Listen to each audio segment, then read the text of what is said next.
Breaking news చూస్తున్నాం. Iran మాట వినడం లేదు, ఇక యుద్ధమే అంటుంది అమెరికా. రెండు కండిషన్లకి ఇరాన్ ఒప్పుకోవట్లేదు అంటూ అమెరికా చెప్పుకొస్తుంది. హార్మోస్ అలాగే న్యూక్లియర్ మ్యాటర్స్లో తగ్గేదే లేదంటూ ఇరాన్ మాట్లాడుకొచ్చింది. డీల్ కుదరలేదు కాబట్టి సంతకం చేయనంటూ ట్రంప్ కూడా మొండికేస్తున్నాడు. యుద్ధం దిశగా అమెరికా, ఇరాన్ ఇరు దేశాలు యుద్ధానికి సై అంటున్నాయి. ఇరాన్పై మళ్ళీ దాడి చేసే సామర్థ్యం ఉందంటూ పెంటగాన్ చీఫ్ పీట్ హెగ్సెత్ ఆయన సెన్సేషనల్ కామెంట్స్ చేశారు. శనివారం ఆయన మాట్లాడుతూ, మా దగ్గర యుద్ధాన్ని కొనసాగించడానికి, యుద్ధాన్ని మళ్ళీ మొదలు పెట్టడానికి కావాల్సిన సామగ్రి, ప్రపంచంలోనే ఎక్కడైనా యుద్ధాన్ని చేయడానికి కావాల్సిన సామగ్రి, దానికి కావాల్సిన ఆయుధ నిల్వలన్నీ కూడా మాకు ఉన్నాయి అంటూ America Pentagon chief Pete Hegseth sensational comments చేశారు. శాంతి ఒప్పందం విఫలమైతే యుద్ధమేనంటూ మాట్లాడుకొచ్చారు. ఇరాన్ అన్ని షరతులు అంగీకరిస్తేనే ఒక శాంతి ఒప్పందానికి వెళ్ళే అవకాశం ఉంది. యుద్ధ విరమణపై ఇంకా తుది ఒప్పందం కుదరలేదంటూ కూడా ఇరాన్ చెప్పుకొస్తుంది. మిడిల్ ఈస్ట్ సంక్షోభంపై అమెరికా, ఇరాన్ చర్చలు కొనసాగుతూనే వస్తున్నాయి. ప్రపంచ ఆర్థిక వ్యవస్థపై వార్ ఎఫెక్ట్ చూపిస్తుంది. ప్రస్తుతానికి శనివారం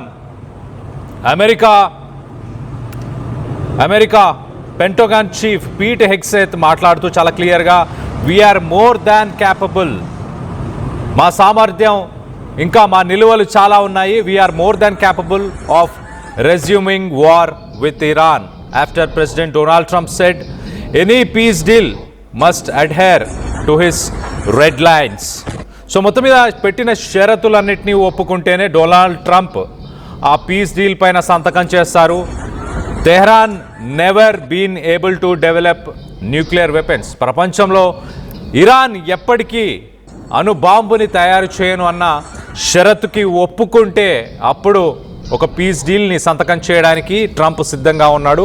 లేకపోతే యుద్ధానికి కావాల్సిన సామాగ్రి మోర్ దాన్ కేపబుల్, అంటే కావాల్సిన సామాగ్రి కంటే ఎక్కువగానే మా దగ్గర ఆయుధ నిల్వలు ఉన్నాయంటూ పీట్ హెగ్సెత్ సెన్సేషనల్ కామెంట్స్ చేశారు. మరోపక్కన వైట్ హౌస్ ట్రంప్ చాలా క్లోజ్గా ఉన్నారు ఒక డెసిషన్, ఒక డీల్ని క్లోజ్ చేయడానికి. ఫ్రైడే రోజు కొన్ని వారాల పాటు మిక్స్డ్ సిగ్నల్స్ వచ్చాయి, నెగోషియేషన్స్ జరిగాయి, కొన్ని వారాల పాటు మిక్స్డ్ సిగ్నల్స్ వచ్చాయి. కానీ ట్రంప్ చాలా క్లోజ్గా ఉన్నారు, అంటే డీల్ని క్లోజ్ చేయడానికి రెడీగా ఉన్నారు. ఇరాన్ రెండు షరతులు, ఒకటి స్ట్రెయిట్ ఆఫ్ హార్మోస్ని అన్కండిషనల్గా ఓపెన్ చేయడం, అలాగే ఇరాన్ న్యూక్లియర్ బాంబుని తయారు చేయకుండా అంటూ అంగీకరించడం. ఈ రెండు విషయాలకి, అంటే ఆ నిల్వలు ఏవైతే ఉన్నాయో యురేనియంకి సంబంధించి 440 కిలోలు 60% ప్యూరిఫికేషన్ జరిగిన ఆ యురేనియం నిల్వలని ఇంటర్నేషనల్ అటామిక్ ఎనర్జీ ఏజెన్సీకి ఇచ్చేయాలి. లేకపోతే ఇంటర్నేషనల్ అటామిక్ ఎనర్జీ ఏజెన్సీకి సంబంధించిన సిబ్బంది ఇస్ఫహాన్, నతాన్స్ ఆ న్యూక్లియర్ పవర్ ప్లాంట్స్లో ఎక్కడైతే ఈ యురేనియం రిజర్వ్స్ ఉన్నాయో వాటిని ఎప్పుడైనా విజిట్ చేయొచ్చు అన్న పర్మిషన్స్ని ఇవ్వాలి. అంటే ఎలాంటి కండిషన్స్ లేకుండా ఆ న్యూక్లియర్ పవర్ ప్లాంట్స్ని విజిట్ చేయొచ్చు. వాళ్ళు ఎలా యూటిలైజ్ చేస్తున్నారు యురేనియంని, దేనికి వాడుతున్నారు, వీటిని చూడడానికి ఇంటర్నేషనల్ అటామిక్ ఎనర్జీ ఏజెన్సీకి యాక్సెస్ ఇవ్వాలి అంటూ కూడా కండిషన్. మరోపక్కన స్ట్రెయిట్ ఆఫ్ హార్మోస్, ప్రపంచ దేశాలు ప్రస్తుతానికి ఉక్కిరి బిక్కిరి అయిపోతున్నాయి. ఫ్యూయల్ ప్రైసెస్, ఆయిల్ ప్రైసెస్ ఆకాశాన్ని అంటుకున్నాయి. ఈ సంవత్సరం ఇన్ఫ్లేషన్తో పాటు ఒక స్టాగ్నేషన్, ఈ రెండింటిని కలిపి స్టాగ్ఫ్లేషన్ అంటారు. అంటే ఆర్థికంగా ఎలాంటి గ్రోత్ ఉండదు, దాంతోపాటు నిత్యావసరాల ధరలు కూడా ఆకాశాన్ని అంటుతాయి. ఒక పక్కన ఇన్ఫ్లేషన్, అలాగే ఎలాంటి గ్రోత్ ఉండకపోవడం. వరల్డ్ ఎకనామిక్ ఫోరం కూడా అదే చెప్తుంది, వరల్డ్ బ్యాంక్ కూడా అదే చెప్తుంది. ఈసారి గ్రోత్ రేట్ని వాళ్ళు తగ్గించేశారు. గతంలో ఇచ్చిన ప్రొడక్షన్స్ని ఇప్పుడు ఇమీడియట్గా 2026లో గ్రోత్ రేట్ ఉండకపోవచ్చు. ఆల్రెడీ లే ఆఫ్స్ జరుగుతున్నాయి ఐటీ కంపెనీస్లో. దీని ఎఫెక్ట్ అంతా మొత్తానికి ట్రంప్ అలాగే ఇరాన్ తీసుకునే డెసిషన్ పైనే ఉండబోతున్నాయి. వాళ్ళు ఒకవేళ ఇదే తరహాలో కంటిన్యూ అవుతే ఆర్థిక సంక్షోభాన్ని ప్రపంచ దేశాలన్నీ ఎదుర్కొనే పరిస్థితులు అయితే ఉన్నాయని చెప్తున్నారు. మరోపక్కన Pentagon chief Pete Hegseth Asia defence summit సింగపూర్లో ఆయన అటెండ్ అవుతూ ఆయన మాట్లాడుతూ, Washington could restart the war if it wanted, యుద్ధాన్ని మళ్ళీ రీస్టార్ట్ చేయగలుగుతాము మేము చేయాలనుకుంటే our ability to recommence if necessary. We are more than capable. Our stockpiles are more than suited for it. So ఆయన సింగపూర్లోని డిఫెన్స్ సమ్మిట్లో మాట్లాడుతూ చాలా క్లియర్గా మేము యుద్ధాన్ని మళ్ళీ కొనసాగించగలుగుతాం, మళ్ళీ స్టార్ట్ చేయగలుగుతాం, మా దగ్గర దానికి కావాల్సిన అణ్వాయుధాలు, దానికి కావాల్సిన సామగ్రి అంతా కూడా మాతో పాటు ఉన్నాయి అంటూ మాట్లాడుకొచ్చారు. మరోపక్కన యుఎస్ సెంట్రల్ కమాండ్ సోషల్ మీడియాలో పోస్ట్ చేసింది చాలా క్లియర్గా, American forces remain present and vigilant across the reason. Gulf కంట్రీస్లో మరి ముఖ్యంగా స్ట్రెయిట్ ఆఫ్ హార్మోజ్ పరిసర ప్రాంతాల్లో అమెరికాకు సంబంధించిన బలగాలు, అమెరికాకు సంబంధించిన దళాలు అన్నీ అక్కడ ఉన్నాయి, ప్రశాంతంగా ఉన్నాయి. విజిలెంట్ అంటే అన్నీ గమనిస్తూనే ఉన్నాయి. స్ట్రెయిట్ ఆఫ్ హార్మోజ్లో ఎలాంటి యాక్టివిటీ జరుగుతుంది, ఏం జరుగుతుంది, వాటిని అన్నింటినీ కూడా అమెరికన్ సెంట్రల్ కమాండ్ పోస్ట్ చేసింది. అమెరికా దళాలన్నీ కూడా గమనిస్తున్నాయట. మరోపక్క ఈ ఒక పీస్ డీల్ కోసం పాకిస్తాన్ మీడియేషన్, వీటన్నిటిని ఆ ఎఫర్ట్స్ని కూడా కొంత పీట్ హెగ్సెత్ మాట్లాడుకొచ్చారు. దాని తర్వాత బందర్ అబ్బాస్ పైన అమెరికా చేసిన స్ట్రైక్స్ అవి ఒక రిటాలియేషన్ మాత్రమే. ఇరాన్ జరిపిన మిసైల్స్కి, డ్రోన్ స్ట్రైక్స్కి వాటికి రెస్పాన్స్గానే బందర్ అబ్బాస్ అనే ఇరానియన్ ఒక పోర్ట్ ఉంది, ఆ పోర్టుని మేము స్ట్రైక్ చేశామంటూ కూడా ఆయన మాట్లాడుకొచ్చారు. మరోపక్కన 2 వారాలు Trump Chinese leader Xi Jinping ఆయనను చైనాలో కలిసిన తర్వాత ఒక rightful alarm, Beijing military buildup, ఒక రెస్పెక్ట్ఫుల్ రీజనల్ బ్యాలెన్స్గానే కన్సిడర్ చేస్తున్నాడు ట్రంప్ అంటూ కూడా పీట్ హెగ్సెత్ మాట్లాడుకొచ్చాడు. సో మొత్తం మీద ప్రస్తుతానికి మిడిల్ ఈస్ట్లో ఒక్కసారి అక్కడ ఎలాంటి వాతావరణం నెలకొనుందో ఒక్కసారి చూసే ప్రయత్నం చేద్దాం.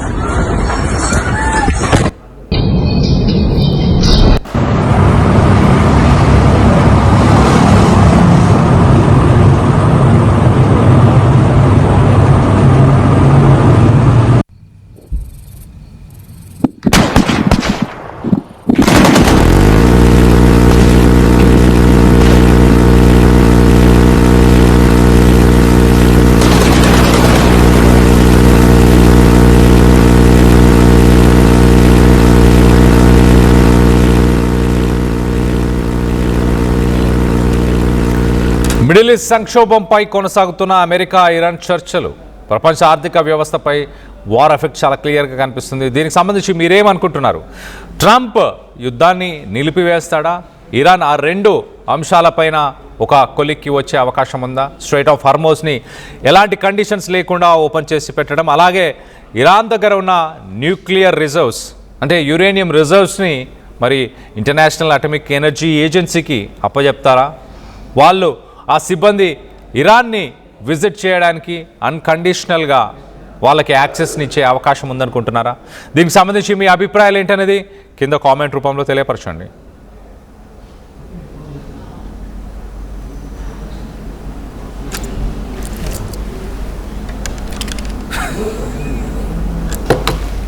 రైట్, దీనికి సంబంధించి మరింత అప్డేట్ తీసుకునే ప్రయత్నం చేద్దాం. ఇటు మా ప్రతినిధి సచిన్ అందుబాటులో ఉన్నాడు, సచిన్తో మాట్లాడి తెలుసుకునే ప్రయత్నం చేద్దాం. సచిన్, చెప్పండి, ప్రస్తుతానికి మిడిల్ ఈస్ట్లో నెలకొన్న పరిస్థితులని ఎలా చూడాలి? ఇది ఇంకా ముదిరే అవకాశం కనిపిస్తుంది అనుకోవచ్చు నిర్మోహమాటంగా ఇక్కడ కళ్యాణ్. ఎందుకంటే నిన్న పీట్ హెగ్సెత్ అమెరికా రక్షణ శాఖ మంత్రి ఏకంగా వాళ్ళ ఆ ట్రూప్స్ దగ్గరికి వెళ్ళడం, ఆ ట్రూప్ తో మాట్లాడడం, ఇన్ఫాక్ట్ అది నేను చాలా పెద్ద మొత్తంలో కూడా వైరల్ అయింది. ఇంటర్నేషనల్ మీడియాలో కూడా చాలా పెద్ద ఎత్తున ఈ అంశానికి సంబంధించి డిస్కషన్ జరిగింది. ఆయన ఆ ట్రూప్ దగ్గరికి వెళ్ళి నేరుగా వాళ్ళని ఒక విధంగా చెప్పాలంటే ఇన్సల్ట్స్ అనే మాట ఇక్కడ కరెక్ట్ కాకపోవచ్చు, కానీ వాళ్ళకి అది బహుశా వాళ్ళకు ఆలోచించినప్పుడు వాళ్ళకి ఇన్స్పిరేషనల్ గానో లేకపోతే వాళ్ళకి మరింత బలం చేకూర్చేలాగా ఆయన మాట్లాడుకొచ్చారు. ఏమంటాడు ఆయన? ఇరాన్తో యుద్ధం తిరిగి ప్రారంభించే సత్తా మనకి అగ్రరాజ్యానికి ఉంది, మా ఆయుధ నిల్వలు నిండుగా ఉన్నాయి. అమెరికా సెంట్రల్ కమాండ్ కూడా కీలక పోస్ట్ పెట్టింది. పశ్చిమాసియాలో తమ ఫోర్సెస్ అలర్ట్ గురించి చెప్పిన తర్వాత ఏ క్షణాల్లో ఏం జరుగుతుందో అనే ఆందోళన కూడా స్టార్ట్ అయింది. బట్ వీటికి బలం చేకూర్చిన అక్కడికి వెళ్ళిన తర్వాత ట్రూప్ తో మాట్లాడుతున్నప్పుడు ట్రంప్ తీసుకున్న నిర్ణయం చాలా చాలా కీలకం. అది ఆయన ఏ నిర్ణయం తీసుకున్నా అది మీ మీదే ఆధారపడి ఉంటుంది. ఎందుకంటే ఒకవేళ ఆయన కనుక యుద్ధానికి వెళ్లాల్సి వస్తే మీరంతా సిద్ధంగా ఉండాలి అంటే నన్ను సిద్ధంగా ఉండమని చెప్పాడు. నన్నంటే ఇండైరెక్ట్ గా మీరే కదా అని చెప్పి ట్రూప్స్ ఉద్దేశించి ఆయన చెప్పుకొచ్చాడు. అండ్ లేటెస్ట్ గా జరిగిన డెవలప్మెంట్ లో ఇప్పుడు ఆసక్తికర పరిణామం ఏంటంటే ఇప్పట్లోగా ఈ యుద్ధం తీరదు, యుద్ధం ఆగదు అనే మాటకు బలం చేకూర్చలేక జరిగిన డెవలప్మెంట్ అంటే హార్మోస్ స్ట్రైట్ లో రిస్ట్రిక్షన్స్ ఎత్తేస్తానని చెప్పి ట్రంప్ నిన్న పోస్ట్ చేశాడు. బట్ విత్ ఇన్ అవర్స్ లో ఏం జరిగింది? ఇప్పుడు ఆ హార్మోస్ స్ట్రైట్ ని అంటే రిస్ట్రిక్షన్స్ ని ఎత్తేయడానికి సంబంధించిన ఈ టెంపరీ ఒప్పందం అంటారు కదా, తాత్కాలిక ఒప్పందం, దాని మీద ట్రంప్ సంతకం చేయలేదు. దీంతో మళ్ళీ మొదటికి వచ్చింది.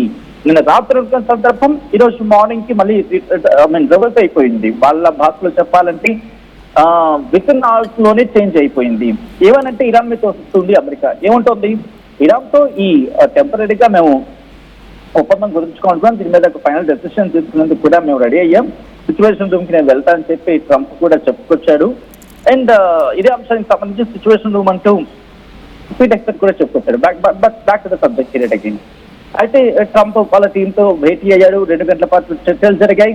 ఒప్పందంపై ఎటువంటి డెవలప్మెంట్ లేదు. ఈ డీల్ మీద ఎక్కడ సిగ్నేచర్ అంటే ఎటువంటి కంక్లూషన్ కి రాకుండానే ట్రంప్ అక్కడి నుంచి బయటకు వచ్చేస్తాడు.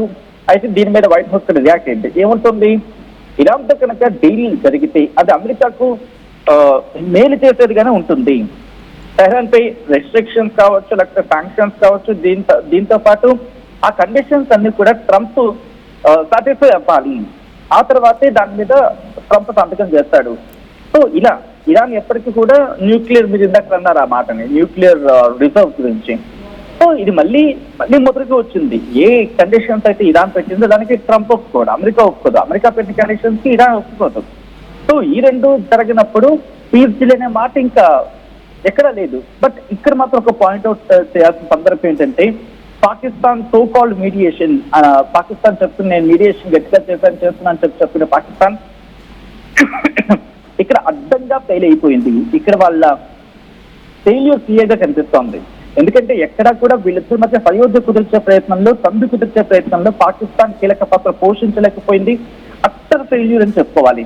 ఎందుకంటే ఇద్దరిని ఒక చోట తీసుకొచ్చడం, మధ్యవర్తి పాత్ర పోషించినప్పుడు ఆ భుజాన్ని అంటే ఆ విషయాన్ని భుజాన్ని ఎత్తుకున్నప్పుడు నేను గొప్ప అని చెప్పి పెద్ద బజాయించుకొని చెప్పిన పాకిస్తాన్ ఈ రోజు ఎక్కడ మాట్లాడట్లేదు. పీస్ టాక్స్ గురించి మాట్లాడినప్పుడు ట్రంప్ మాట్లాడుతున్నాడు తప్ప పాకిస్తాన్ విషయం తీసుకురావట్లేదు. ఇరాన్ కూడా ఎక్కడ మేము ఇక్కడ డిస్కషన్స్ వెళ్తాం లేదు. And on the other hand Kalyan, ఇక్కడ ఇజ్రాయెల్ కి అలాగే లెబనాన్ కి మధ్య కూడా చర్చలు జరుగుతూ ఉన్నాయి, లేకపోతే జరగబోతున్నాయని చెప్పి ఇంటర్నేషనల్ మీడియాలో ఒక వార్తకి చాలా విస్తృతంగా చక్కర్లు కొడుతూ ఉంది. So if at all that's true, ఒకవేళ అదే కనుక వాస్తవ రూపం దాల్చితే ఇంకొక కీలక పరిణామం అది. ఎందుకంటే లెబనాన్ తో కనుక చర్చలు సాఫీగా జరిగాయి అనుకుందాం, దెన్ థింగ్స్ విల్ బీ. ఎందుకంటే ఇజ్రాయెల్ మిలిటరీ ఏం చెప్తుందంటే లెబనాన్ దాడులకు సంబంధించి కూడా ఈ అంశం మీద రియాక్ట్ అయింది. బట్ ఒకవేళ అదే కనుక జరిగితే, ఎందుకంటే ఇజ్రాయెల్ మిలిటరీ ఎవాక్యువేషన్ గురించి మాట్లాడుకుంటూ వస్తోంది, దాంతోపాటు సిచ్యువేషన్ నార్మలైజ్ అయ్యే అవకాశం ఉందని చెప్పి వాళ్ళు చెప్పుకొస్తున్నారు. ఎందుకంటే మిలిటరీ ఆఫీసర్స్ ఏం చెప్తున్నారంటే ఇజ్రాయెల్ కి లెబనాన్ కి మధ్య ఒక ప్రొడక్టివ్ టాక్ జరిగింది, వాషింగ్టన్ లో జరిగింది. అది కూడా ఎప్పుడు నిన్న వాళ్ళ స్థానిక కాలమాన ప్రకారం జరిగింది. అది ఇది యుఎస్ అఫీషియల్ స్టేట్మెంట్. ఇది అయితే ఆ మీటింగ్ కంప్లీట్ అయింది. డిప్లొమాటిక్ డిస్కషన్స్ జరగబోతున్నాయి నెక్స్ట్ కమింగ్ డేస్ లో అని చెప్పి. అండ్ అయితే ఇదే అంశానికి సంబంధించి ఎల్బ్రిడ్జ్ కాల్బీ పెంటగాన్ సంబంధించి సెకండ్ ఇన్ కమాండ్ ఆయన ఏం చెప్పారంటే కనుక ఇటు మిలిటరీ డిస్కషన్స్ చాలా ప్రొడక్టివ్ గా జరిగాయి. అయితే డిపార్ట్మెంట్ ఆఫ్ స్టేట్ తో పాటు అంటే పొలిటికల్ ట్రాక్ కి సంబంధించి నెక్స్ట్ వీక్ ఈ అంశం మీద క్లారిటీ వచ్చే అవకాశం ఉంది. సో ఇది కనుక కొలుకు వచ్చింది అంటే కనుక ఇరాన్ బలహీనమయ్యే అవకాశం ఉంటుంది. ఎందుకంటే ఇరాన్ ఒకవేళ ఇజ్రాయెల్ మీద దాడి చేయాలంటే ఇక్కడ లెబనాన్ కీలకం కాబట్టి. సో దాంతో పాటు ట్రంప్ ఇంకొక పని ఏం చేశాడు, అబ్రహాం అకార్డ్ అని చెప్పి దీన్ని ఒకటి తెర మీద తీసుకొచ్చాడు. సో ఈ డాట్స్ అన్ని కనెక్ట్ చేస్తే కనుక ఇటు ఇరాన్ కి చెక్కు పెట్టే ప్రయత్నం చేస్తూ ఉన్నాడు. ఈ చెక్కు పెట్టే ప్రయత్నంలో భాగంగా చాలా యాపన చేస్తున్నాడు. టైం వేస్ట్ చేస్తే కనుక ఇరాన్ కి కాస్త ఉచ్చు బిగించే అవకాశం ఉంటుంది, ఉచ్చు బిగచ్చు అక్కడ. కాబట్టి ఇవన్నీ చూసుకుంటే కనుక ఇప్పుడున్న సిచ్యువేషన్ లో ట్రంప్ తనకి అనువైన పరిస్థితి ఏర్పడేంత వరకు కూడా దీన్ని సాగదీస్తాడు. అండ్ ప్రపంచం తన మీద బ్లేమ్ చేయకుండా కాస్త టైం వేస్ట్ పనులు కూడా జరిగే అవకాశం క్లియర్ గా ఉంది. అండ్ ఇంకా యుద్ధం అంటారా, ఎందుకంటే యుద్ధం ట్రంప్ చేతిలో ఉంది, ఇది ప్రపంచానికి మొత్తానికి తెలుస్తుంది. కానీ ఇప్పటికిప్పుడు ఆగుతుందంటే బిగ్గెస్ట్ క్వశ్చన్ మార్క్. ఎందుకు? ఇరాన్ పెట్టిన కండిషన్స్ కి ట్రంప్ ఒప్పుకోడు, ట్రంప్ పెట్టిన కండిషన్స్ కి ఇరాన్ ఒప్పుకోదు. అండ్ ట్రంప్ చెప్తాడు కదా అని చెప్పి నిన్న ఐటీ డెవలప్మెంట్ వచ్చింది. ఏమని ఇటు నావల్ బ్లాకేడ్ ని తీసేస్తున్నాము, హ్యాపీగా మీరు వెళ్ళి మీ ఫ్యామిలీ అన్ని వెషల్స్ ఉన్న ఫ్యామిలీస్, వెషల్స్ ఉన్న ఎవరైనా నవ్వుతున్నారో వాళ్ళు మీ కుటుంబాలకు వెళ్ళి చెప్పుకొని ట్రంప్ మీకు గుడ్ న్యూస్ ఇచ్చారని చెప్పి ఒక సోషల్ మీడియాలో ఒక ఐ థింక్ సోషల్ మీడియా నుంచి వచ్చింది. కాబట్టి డెవలప్మెంట్స్ అన్ని చూస్తే కనుక దాతలా మాట్లాడాడు, ఈ రోజు ఒప్పందం మీద సంతకం చేయడు. ఇట్ షోస్ లైక్ ఏదో తేడా కొడుతుంది అనేది మాత్రం క్లియర్ గా అర్థమవుతుంది ఇక్కడ. Kalyan. Right Sachin, thanks for the latest update. మొత్తం మీద మిడిల్ ఈస్ట్ సంక్షోభంలో ప్రస్తుతానికి అమెరికా ఇరాన్ పైన దాడులు చేసే అవకాశం ఉందా? రానున్న రోజుల్లో యుద్ధం కొనసాగుతుందా? పెంటగన్ చీఫ్ పీట్ హెగ్సేత్ చెప్పినట్టు తమ దగ్గర ఆయుధ నిల్వలు సరిపడా ఉన్నాయి ప్రపంచంలో ఎక్కడ యుద్ధం చేయడానికైనా అంటూ సెన్సేషనల్ కామెంట్స్ చేశారు. మరో పక్కన ట్రంప్ అలాగే ఇరాన్ రెండు ఒక కొలిక్కైతే, అమెరికా అలాగే ఇరాన్ ఒక కొలిక్కైతే రాలేకపోతున్నాయి. ఇటు uranium reserves, at the same time straight of Hormuz, ఈ రెండింటిపైన ఒక కొలిక్కి వస్తాయని మీరు భావిస్తున్నారా? దీనిపైన మీ అభిప్రాయాలు ఏంటనేది కింద కామెంట్ రూపంలో తెలియపరచండి.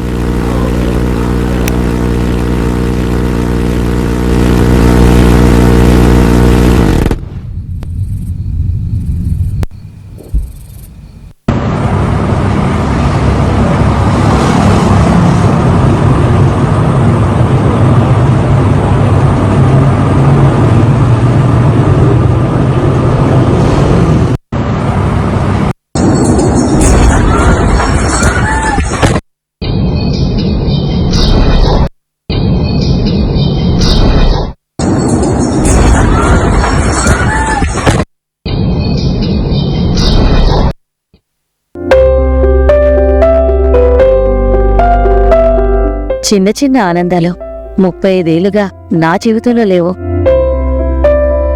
35 ఏళ్లుగా నేను డైపర్లలో బ్రతికాను. 6 సెంటీమీటర్ల ఫిస్టులా నా మూత్రాశయంలో లీకు కారణమైంది. ఎవరూ నాకు సహాయం చేయలేకపోయారు. ఏఐఎన్యూలో వైద్యులను కలిసే వరకు. అక్కడ వారు రోబోటిక్ శస్త్రచికిత్సతో నాకు పరిష్కారం ఇచ్చారు. వారు నా ఆత్మవిశ్వాసాన్ని కూడా తిరిగిచ్చారు. Precision care makes it possible. The Center for Robotic Surgery at AINU